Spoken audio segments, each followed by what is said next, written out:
I've been quiet for too long. Hello everybody, welcome back to this belated Memorial Day vlog. Today we are going to, well first of all we're going to our scout meeting school to pick up some flags.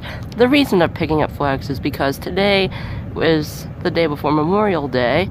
Now today I'm speaking is Tuesday, so here's the school. We're gonna go get the flags. Now why are we getting the flags is we are going to go to a little ceremony that requires us to bear the flags while we're there. So before that, obviously, we're going to a little ceremony that does not require flags.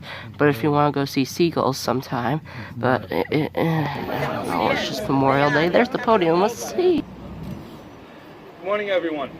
Morning. My name is Matt Elkins, and I'm the commander for the Greater Lowell Veterans Council, and I thank you for attending today to honor our fallen brothers and sisters. We're honored to have with us many of our elected dignitaries, people running for offices, and Gold Star families with us this morning. This monument is dedicated to two sons of Lowell who died in the service of their country in the Baltimore riots of April 19, 1861, during the first actions and mobilizations of the Civil War. To honor our fallen brothers and sisters, we read their names, lay a wreath, fire a salute, and sound taps. The firing team today is the Merrimack Valley Vietnam Veterans, American Legion 315, Franco-American War Veterans. Buglers are Colonel Sam Polton, echoed by Bob Page. At this time, I'd like to call each organization to read the names of the departed, of each member organization of the council, to read their respective lists. American Legion 87 Lowell.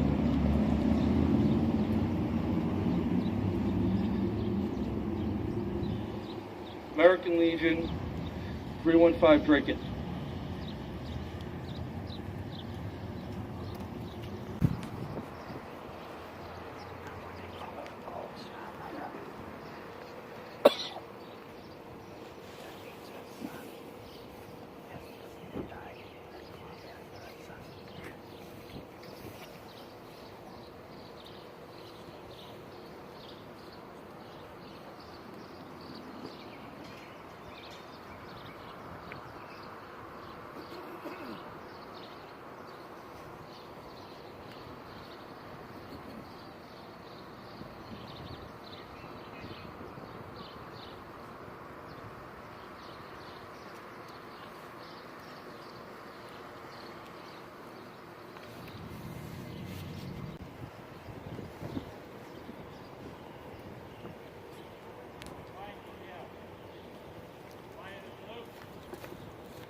Heading off to the Lowell Auditorium right now. It's gonna be a blast. So, basically, we're gonna be holding flags for a while. We ended up holding flags for only about a minute. I thought we were gonna be holding them for the entire hour and a half we were there, but I enjoyed myself there. So this is the Lowell Auditorium. It is beautiful inside.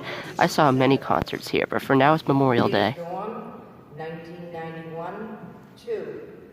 Operation of Iraqi Freedom, 2003 to 2010, 3.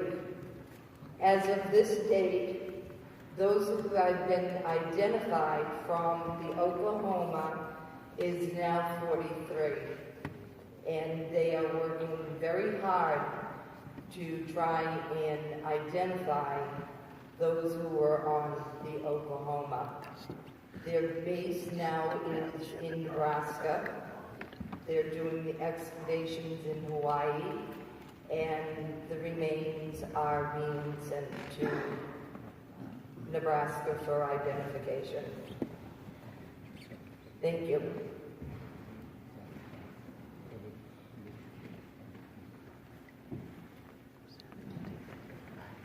Start down.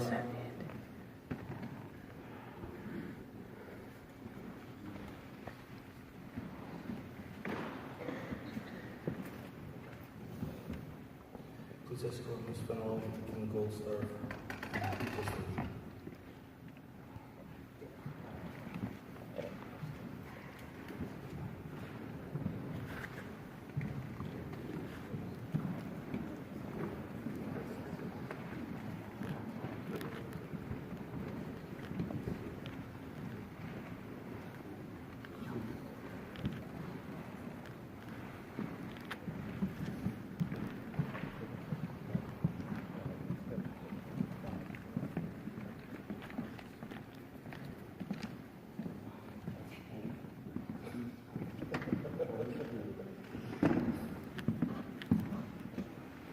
I think he needs to be sent back to Britain.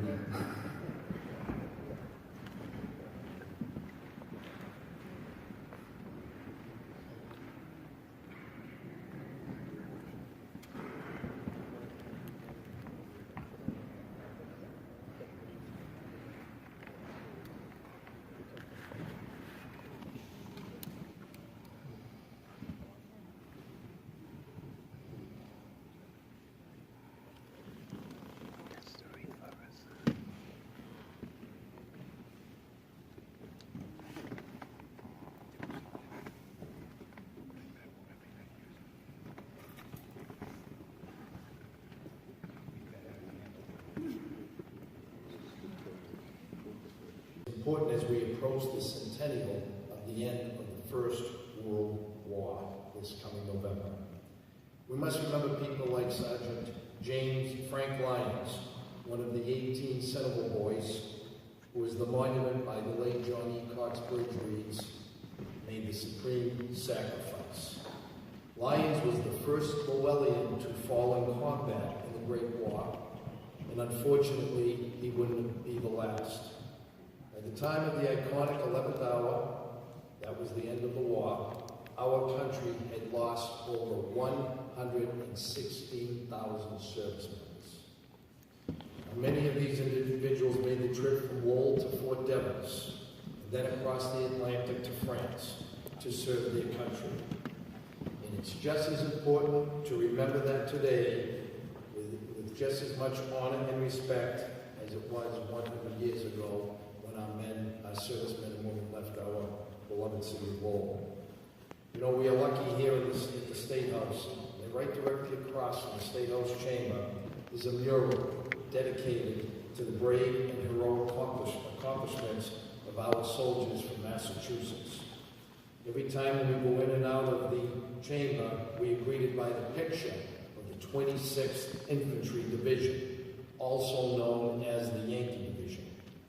They were being honored for their courage and bravery by the French, making them the first unit in the United States to receive a foreign award for bravery in combat.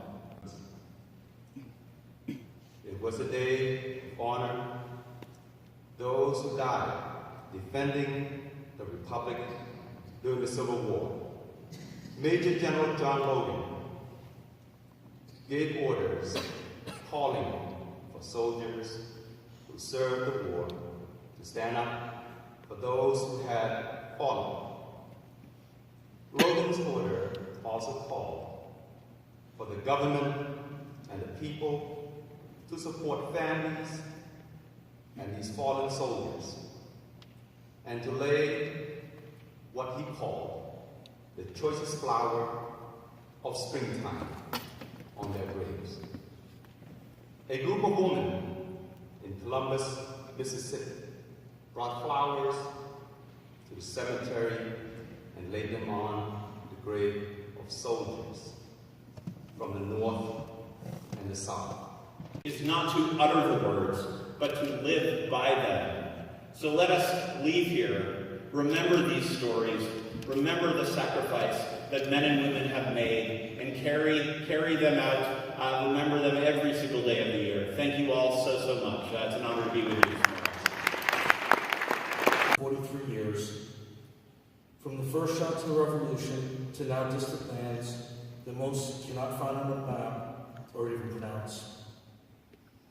This fact is far too forgotten, even worse, willfully ignored, unappreciated, and taken for granted as we go about our days, consumed by our trivial worries, stresses, and anxieties. Meanwhile, our military brothers and sisters, your loved ones, fight and die for ours and others' freedom, protect from oppression, inhumane atrocities, and so forth, in conditions considered hell, but they call home. Memorial Day is now known for its cookouts, sales, long weekends, long weekends off of work and school. In this day and age, we have forgotten the true meaning of Memorial Day and the ultimate sacrifice by the fallen and their families. We gather here today to honor their ultimate sacrifice. All veterans gave some, but today, and every day, we should honor those who gave all. George Washington said, and I quote, "He who wears the Purple Heart has given his blood in defense of his homeland and shall ever be revered by his fellow countrymen." End quote. Freedom is not free. It is paid for in blood, sweat, tears, and lives. And have a great Memorial Day.